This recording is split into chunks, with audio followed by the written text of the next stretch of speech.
welcome to This Week in Baseball for the week of June 6, 2024. Ryan Loutos made his Major League debut on Saturday, June 1st, in the bottom of the eighth inning against Philadelphia Phillies. the Philadelphia Phillies, and he had a clean inning, no runs allowed.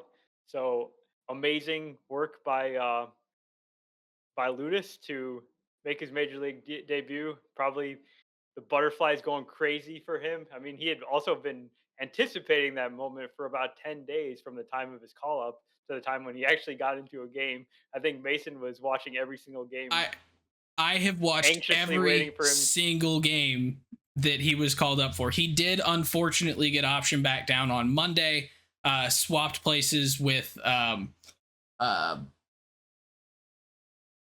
what's his name? The guy from Aurora University. Chris Roycroft. So two Chicago guys getting swapped there. But Ryan did actually get into two games finally, both Saturday and Sunday. He came in and got the final out of the game on Sunday against the Phillies. So really, really happy for Ryan. If those of you that may be listening to this for the first time or haven't been listening since like episode 90 or whenever 60, 90? How long ago was that? Early 2023. Yeah, but Ryan is a friend and a former podcast guest. So with him being in the Cardinals system, definitely been watching his career for a while now and was incredibly excited to see him get his chance there in the majors. So really happy for Ryan. Episode 91 from January 2023, right before spring training started. He was kind enough to come on with us, so go check that out. We may have to see if he wants to come back. That'd be fun. But I can tell you, yes, he was definitely nervous because he said that it was absolutely wild. Is the words that he used to describe it to me. So, but yeah. All right. Yeah.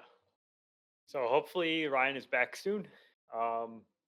Who is your player of the week? So my player of the week, I am going to be a homer for this for a minute, but it's very, very justified. Nolan Gorman, second baseman for the St. Louis Cardinals. Kind of struggled a bit at points this year. He was hot, and then he was cold, and then he was hot, and then he was cold. Well, he is now red hot.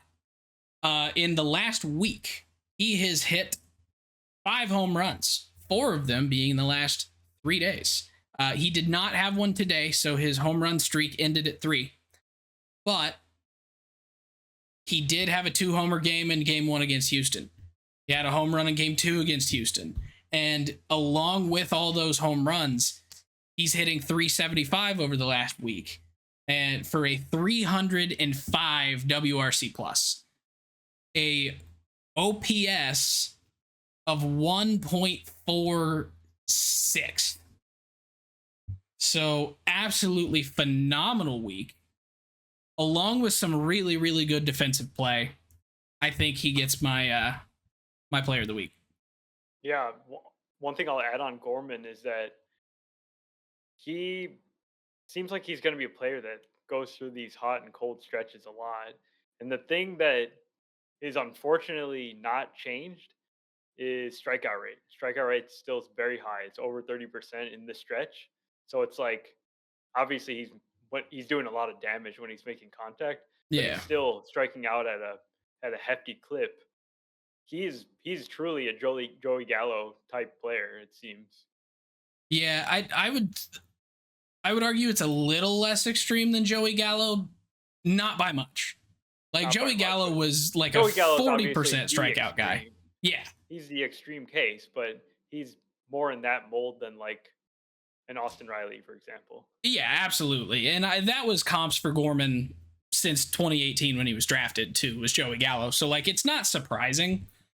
And he's a pure power hitter. Like that's what he is. That's what he's always been. He does actually take a fair amount of walks, which that comes with having that much power. but he is a true three outcome guy: a walk, strikeout, or a very, very long home run. Yep. My guy, player of the week, is Matt Waldron, who is a knuckleball pitcher. And I'm amazed we haven't talked about him at all this year because Matt Waldron is doing really good things for the San Diego Padres. This year, he has a 3.98 ERA. Uh, he's got 64 strikeouts and 63 in the third innings. And thing he's doing really well right now is actually kind of pitching deep into games. Not all the time, but he's doing like a decent job of doing some actual stuff. He had a 10 strikeout game against the Braves a couple weeks ago. Um, I just like to talk about knuckleball pitchers because they're a breed that doesn't exist hardly Well, at all. and here's the thing: Waldron is not a typical knuckleballer either. Like, I think knuckleballers historically have been guys kind of at the tail end of their career. They don't have a whole lot of velocity. This pitch that nobody knows what it's doing is kind of how they are able to continue their careers farther. R.A. Dickey is a perfect example of that. Like, he became a knuckleballer late in his career, and like knuckleballers tend to throw in the low to mid 60s velocity on that pitch, which is part of why it's so effective. But at the same time, if you can manage to track one, you could probably crush it. Waldron actually has about 10 more miles an hour on his knuckleballer than a typical knuckleballer. So that's why R.A. Dickey's a perfect comp because that's how R.A. Dickey was so successful with that pitch because he threw it hard. He threw it 80 miles per hour. Yeah, and Waldron throws it in the mid 70s, but Yeah. Waldron also has other pitches that he can mix with it, which is also Yeah. not typical. So 5 pitch mix. He's throw fastball, sweeper, sinker, cutter. So in he's in mixing and his matching. in his sweeper and his fastball are pretty good.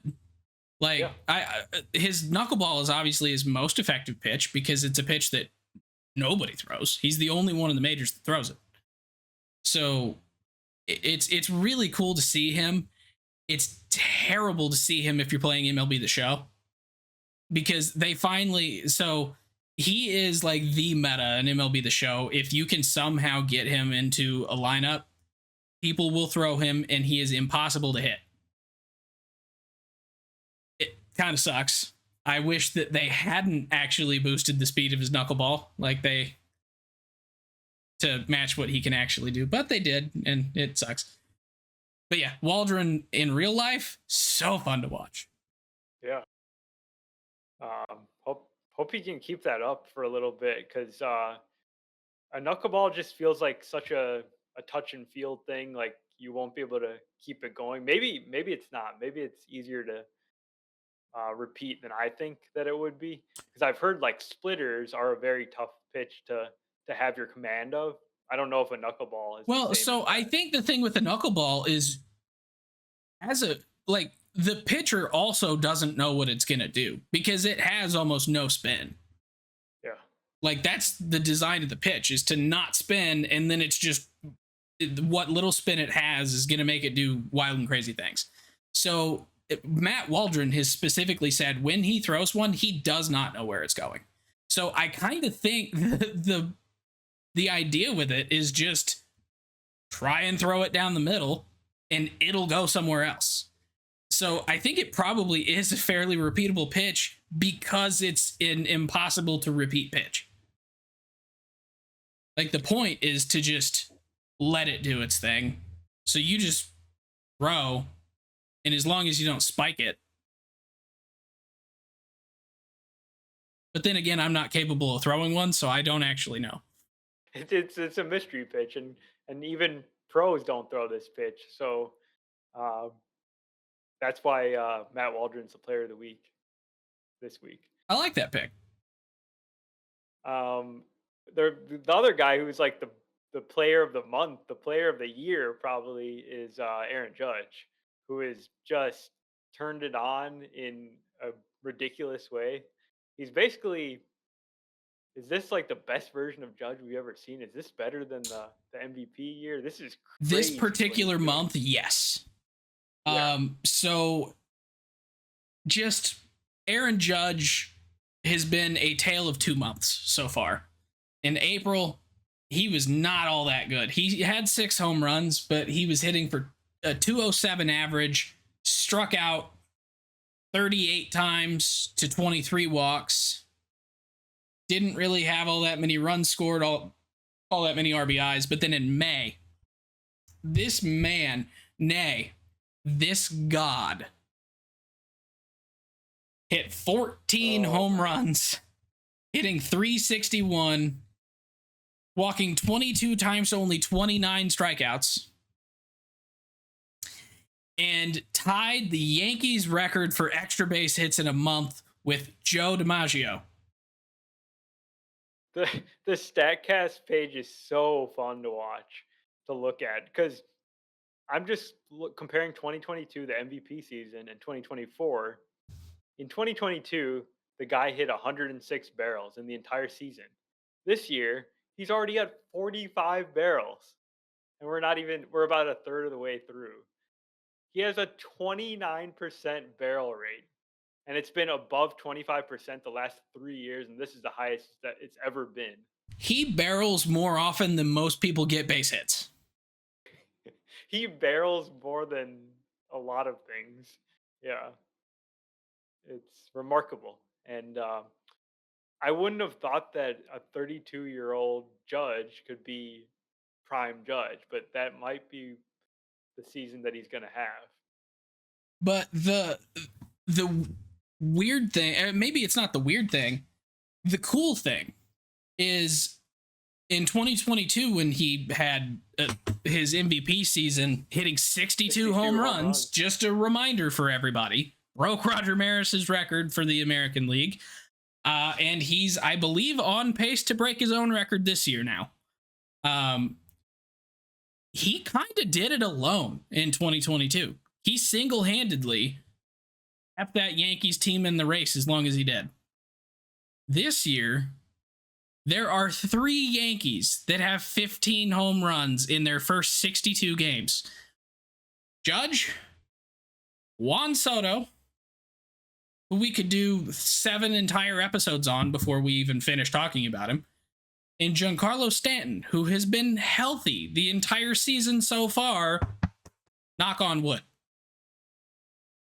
So with those 3 guys all absolutely mashing, and then you get some really good production from like Alex Verdugo. Anthony Volpe has been a fantastic leadoff guy. Like, this Yankees team is scary. They're scary, and they're playing amazing right now. Yeah, and them and the Phillies are the first 2 teams to 42 wins, I believe. I think so, yeah. And just to get back to Soto and Judge, I think this is, we'll save this one for another episode, but they are having a historic dynamic duo season that is up there in the record books. Like, if they keep this up for a year, it's going to be one of the best 1-2 punches for any team ever.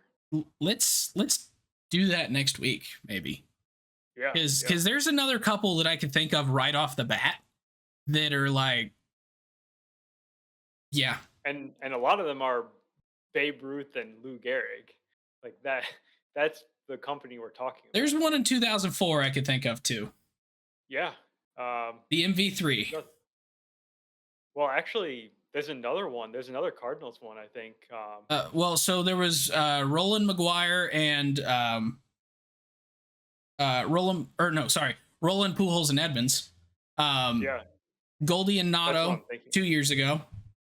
And then I think back in the 40s you had Musial and Johnny Mize. I think the Pujols and Edmonds season was like the one that's that's the one that I was thinking. That was the MV3 season. So yeah. Some other notes here: Guardians and Royals. Oh, I did actually have 2 other small notes on the Yankees real quick. Okay. Jason Dominguez is in rehab assignment at Somerset, and he's been there for like 13 games. He has like 3 or 4 home runs already. It's nuts. And what are they going to do with him? I don't know. I haven't figured that out. I've been trying to think that through in my head. I'm not going to say the thing that I'm thinking because I don't want to put that into the world and jinx something.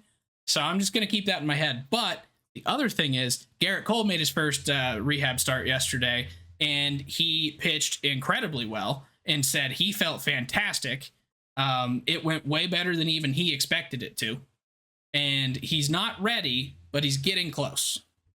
I feel like they're going to let him go for quite a while, give him 3 or 4 starts. Well, I think so too. And with as well as the Yankees are playing, that makes the most sense. But Garrett Cole is close to coming back and being on the field, which is going to make an already stellar Yankees team infinitely better. Plus Jason Dominguez at some point this year. Yeah. Yeah. All right, now I'm done talking about the Yankees. Guardians and Royals are playing a series this week, matching up the number 1 and number 2 teams in the AL Central. These are teams that have probably been 2 of the bigger surprises of the year. And there's something that I really noticed about these 2 teams. They actually have a lot of similarities. They have, pretty good offenses, not the elite offenses, but they've been really good. Solid, but not amazing starting pitching. The Guardians definitely have the advantage in bullpen over the Royals. That seems like the Royals' kind of weak spot, but clutch, the thing that we like to talk about. The thing that for a long time you argued didn't exist. Well, I still think that clutch situations exist. I don't believe in clutch players. But what I can say is that both the Guardians and the Royals in 2024 have been incredibly, incredibly clutch. And I'm just talking about runners in scoring position situations. The Guardians have a 377 WOBA in those situations, which is best in the league. Milwaukee's second, and then the Royals are third with a 367. So they're getting it done in those important situations of games at insane rates. You remember the 2013 Cardinals? Yes. They were like the luckiest team ever. They always got hits with runners in scoring position for an entire season. They have freaky numbers. The Guardians and the Royals are up there with the 2013 Cardinals. Obviously, the Cardinals did it over a full season, but it's just something to keep an eye on. Like, maybe it's just a dream season. Maybe they just keep it going all year. I will say the Cardinals stopped doing it in Game 6 of the World Series. They didn't do very well that game, and it ended the year. In opportune time for that to end. But yeah, I don't know. It's these teams feel like they are maybe playing above their skis a little bit because we're so surprised that they are where they are right now. Yeah, I mean, both teams have starting rotations right now that this is probably one of the weaker on paper rotations the Guardians have had in years. Yeah. And I mean, we've talked about the Royals rotation a lot at the early point of the season. Like, they're seeing a lot of improvement for Brady Singer. He's actually looking kind of like the guy that they thought they were getting when they drafted him. But Seth Lugo is still pitching insanely well, which I don't think either of us expected to have last this long. And he had a really bad start. I think it's the regression's about to hit. Yeah, it's one of those that, like, I don't know, it seems odd. Like, I do think these teams are good. Like, I think this Royals team is a lot better and will continue to be a lot better than I think people expected because of the Bobby Witt Jr. basically becoming the guy that we all thought he would be, along with Vinny P, along with all these other players that they have in the field that are actually pretty solid players. Yeah, but it feels like let's check back in 2 months and see where we are. I don't know that I'd even wait 2, maybe 1. Sure. We'll check back at the All-Star break here in a month, and we'll see how they're doing. Yeah. Man, All-Star game's already in a month. That's But crazy. as of right now, though, they are 36-26, 10 games above 500. So definitely not a team to be messed with at the moment. Um, let's save Paul Skeens, I think.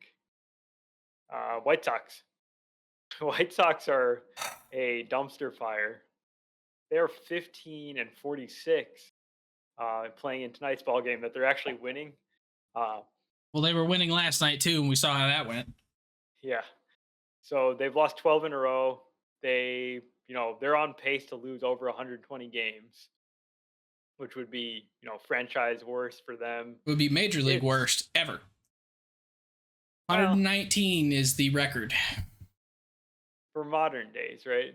We got the Spiders in there with the 130 plus losses.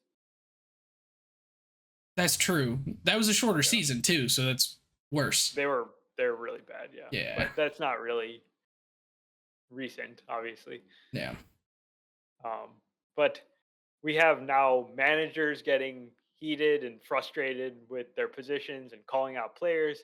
Players are not happy about that, and rightfully so.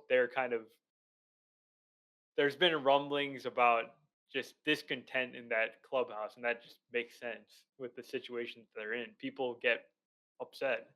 Well, and yeah, it's the players that are the ones on the field that ultimately score the runs or give up the runs. But at the same time, this is not the players' fault. This team is not the players' fault. This is a franchise that for so long has refused to invest any type of money into anything. Like they don't invest in any technology to help their players succeed. Like there's I can't think of the name of it. But there is it Rapsodo that's installed in like all 30 stadiums that teams can use and go look at the iPads and see all that. The Hawkeye. Hawkeye. So it's technically installed at Guaranteed Rate Field, but Jerry Reinsdorf does not allow the White Sox to use it in their own stadium. What? They're not allowed. Yeah. Like that's a thing that the White Sox players are not allowed to use by team rule at home. Like that's a legit thing too. Like I'm not making that up. But that's like the Statcast data. Yeah, but I'm talking like they can't go in and look at their swings on the iPads. Like okay. Yeah, like it's that extreme. Like they do not care about the players' development or helping the players improve throughout the course of a game or the season or their careers. Like look at their minor league system. There are like 3 good minor leaguers in that system. There's Noah Schultz, there's Colson Montgomery, and there's guy number 3. Brian Ramos. Yeah, there's Brian Ramos. But he's now at the major league level anyway, so anyways, but yeah, it's a wonder that any White Sox player actually has any success. Like how good is Luis Robert? The guy must be insane. He's done all this on his own. Yeah. And he's been doing it all on his own forever.